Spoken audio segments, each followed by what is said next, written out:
Masala ബോണ്ടിൽ ED. നോട്ടീസിനെ സംശയത്തോടെ കണ്ട UDF ബി.ജെ.പിയെ സഹായിക്കാനെന്ന് പ്രതിപക്ഷ നേതാവ് പ്രതികരിച്ചു. തെരഞ്ഞെടുപ്പ് അജണ്ട മാറ്റാനുള്ള ഒത്തുകളിയെന്ന് കെ.പി.സി.സി പ്രസിഡന്റ് വിമർശിച്ചു. എന്നാൽ മസാല ബോണ്ടിൽ നടന്നത് ഗുരുതര ക്രമക്കേടെന്നാണ് ബി.ജെ.പി നേതാക്കളുടെ പ്രതികരണം.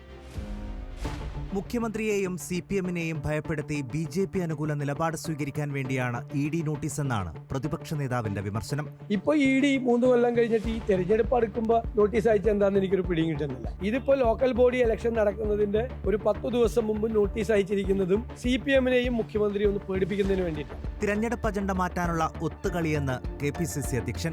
തെരഞ്ഞെടുപ്പ് സമയത്ത് അദ്ദേഹത്തെ സഹായിക്കാൻ വേണ്ടി കേരള സർക്കാരുകളുടെ ഒത്തുകളിയാണ്. ഒന്നും സംഭവിക്കാൻ പോകുന്നില്ല. ശബരിമല ഉൾപ്പെടെയുള്ള വിഷയങ്ങളിൽ ശ്രദ്ധ തിരിക്കാൻ വേണ്ടി ഒരു മസാല.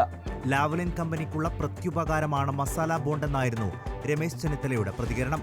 നരേന്ദ്രമോദിയും പിണറായി വിജയനും തമ്മിലുള്ള ഭായി ബന്ധം ഇ.ഡി. നോട്ടീസുകളെയൊക്കെ കാറ്റിൽ പറത്തി എന്നതാണ് സത്യം. അതേ ഒരവസ്ഥ ഇതിനും ഉണ്ടാകും എന്ന് ഞങ്ങൾ പ്രതീക്ഷിക്കുകയാണ്. എന്നാൽ ഇ.ഡിയുടേത് രാഷ്ട്രീയ നീക്കമെന്ന ആരോപണം ബി.ജെ.പി നേതാക്കൾ തള്ളി. കുറ്റങ്ങളൊന്നും ചെയ്തിട്ടില്ല എന്ന് ബോധ്യമുണ്ടെങ്കിൽ ഇത് വേട്ടയാടൽ എന്നുള്ള പ്രചരണം നടത്തുന്നതിന് പകരം ഏജൻസികളുമായിട്ട് സഹകരിക്കുക, അവർ ചോദിക്കുന്ന ചോദ്യങ്ങൾക്ക് മറുപടി പറയും. News desk reporter.